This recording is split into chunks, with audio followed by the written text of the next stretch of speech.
light. The way it falls on the side of your neck, down your shoulders and back. We are surrounded by all of these lies and people who talk too much. You got the kind of look in your eyes as if no one knows anything but us. Should this be the last thing I see? I want you to know it's enough for me. It's all that you are is all that I'll ever need. So in love,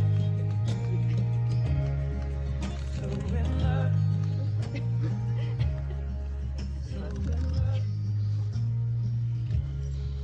so in love. You look so. Well, if only I had known about this for a few months, had time to get ordained and also write a speech. That would have been great.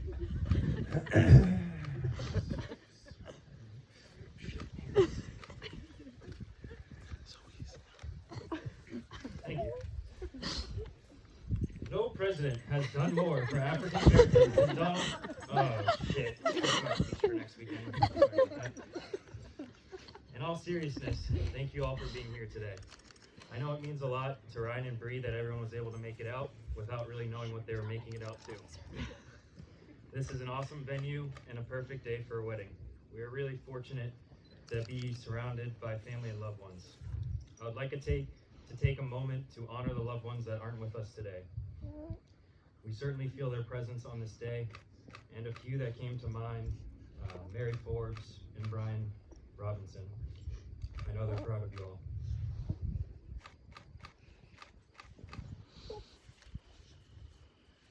Planning a secret wedding during a pandemic says something about a relationship. To me, it's a perfect symbol for a marriage. No matter what is going on around them, Ryan and Brie will have each other, and there is nothing that can be thrown at them, nothing that will stop that. Making the ultimate commitment in these uncertain times is something that's extraordinarily brave and heartwarming. I know, it's so sad. As a minister, yes, you all have to refer to me by my proper name, Minister Kopelman. I feel obligated to give some advice well beyond my years. As the famous Captain Raymond Holt of the Brooklyn Nine-Nine once said, love, it sustains you. It's like oatmeal. The first Jewish Supreme Court Justice, Louis Brandeis, once said, if you would only recognize that life is hard, things would be so much easier for you. In my life, I've realized that relationships, like life, are hard. What you see in the media is a surface level look at marriage. At times, marriage is not easy. There are times when you can't do anything right, times when the other person gets on your nerves, times when you argue and you don't remember why. But just remember, there is a reason why we are here today. There is a reason why there are so many people here to support you. It is because they believe in both of you and what you are capable of achieving together. Embrace the struggles, but more importantly, find the joy in making it work. Marriage is about teamwork. Having been a part of teams my whole life, I can tell you that communication is vital. As we are here today, Ryan and Brie will be officially becoming a team. One hot-ass team, I might add. Damn right. It is important to have a voice and feel heard. You have equal voices on this team, and it is important that you use them. Share your thoughts, worries, dreams, and goals. Challenge each other to be better. We all make little agreements with ourselves and our relationships.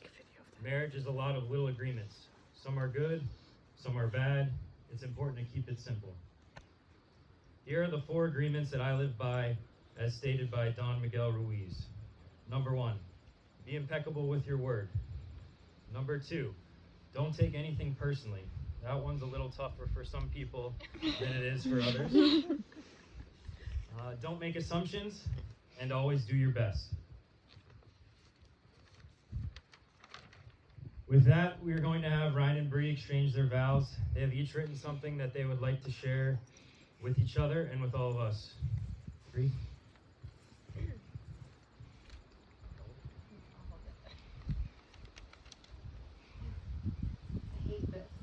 Ryan, 2 years ago, I took a chance. I joined the dating app. Hashtag no free ads. Despite my reservations, despite my less than ideal living situation, I put my faith into the internet.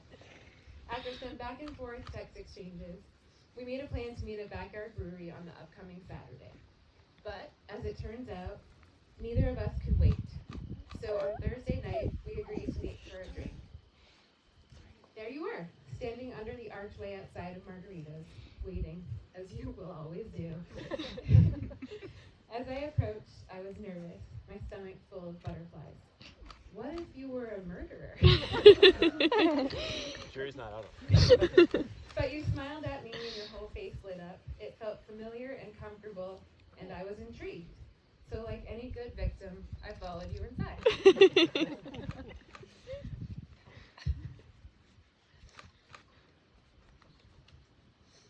We sat at the bar and talked for hours, discovering that we had mutual friends, shared interests and beliefs, and were looking for the same things in a relationship. And bonus, I discovered that you were not a murderer. Jury's still out. But I was a victim to your good looks, humor, and intelligence. Sorry, you can divorce me later. We decided then and there that we would always be honest with each other. We would share our feelings no matter how difficult, which has always been a challenge for me. I feel so much, but find I can't always articulate it. From the start, you challenged me to try, to dig deep into the confines of my heart and share everything with you. You are patient with me. Sorry. And never judge me for how I feel. It makes the challenge of opening up feel less daunting, and I promise to keep trying. To most people, the speed at which our relationship was moving probably seemed too fast. But to me, it never felt fast enough. I wanted you around me all the time. I wanted to learn everything about you. To just be in your presence, because it was there that I felt safe, warm, and supported. Being with you is easy. You don't expect me to be anything I'm not. You love me for who I am, crazy moods and all. You make me feel like the most beautiful, most important person in the world. You always know the right thing to say when I'm upset to make me smile and forget why I was even upset.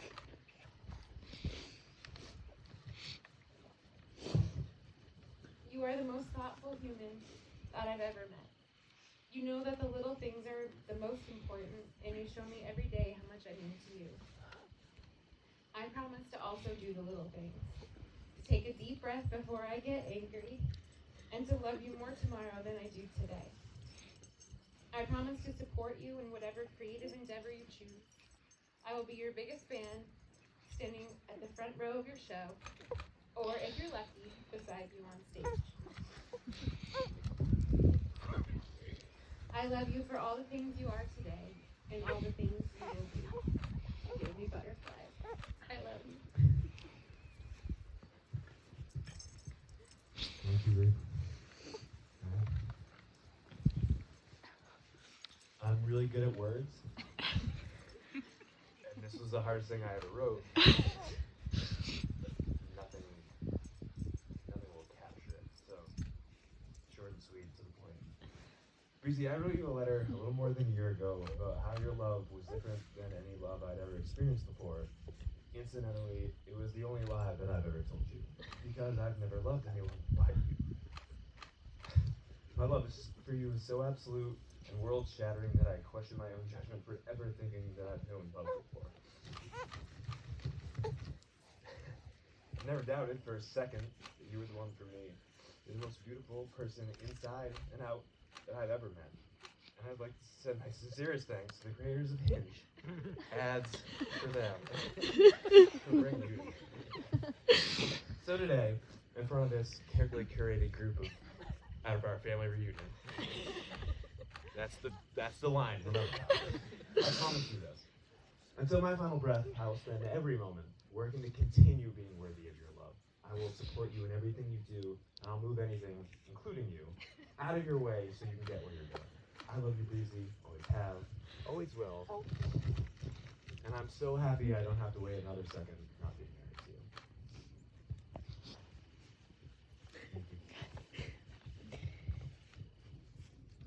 Thank you for sharing your vows and being open and vulnerable with all of us. The rings you're about to place on each other's fingers are a symbol of the love you express. They will remind you of the vows you have just spoken and of the eternal love that you have for one another.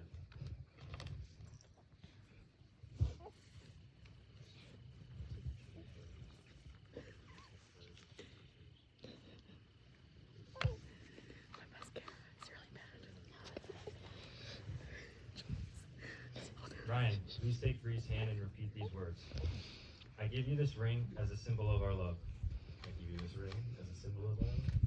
For today and tomorrow and for all the days to come. For today and tomorrow and all the days to come. Wear it as a sign of what we have promised on this day. Wear it as a sign of what we've promised on this day.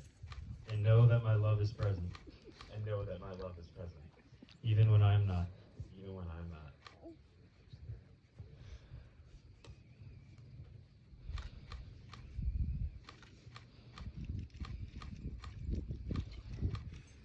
Brie, please take Ryan's hand and repeat these words.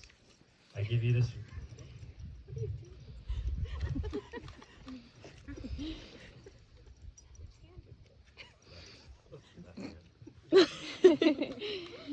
I give you this ring as a symbol of our love. I give you this ring as a symbol of our love. For today and tomorrow and for all the days to come. For today and tomorrow and all the days to come. Wear it as a sign of what we have promised on this day. Wear it as a sign of what we have promised on this day. And know that my love is present, And know that my love is present, even when I am not. even when I am not.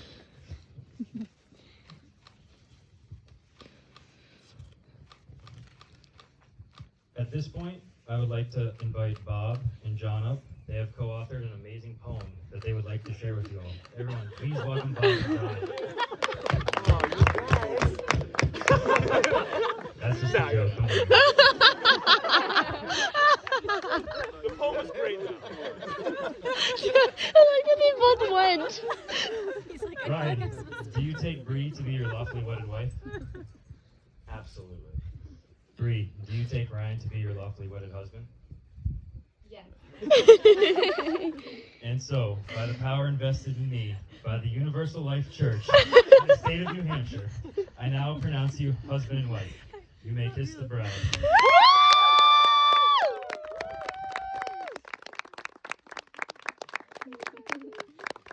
Yay! And now we dance.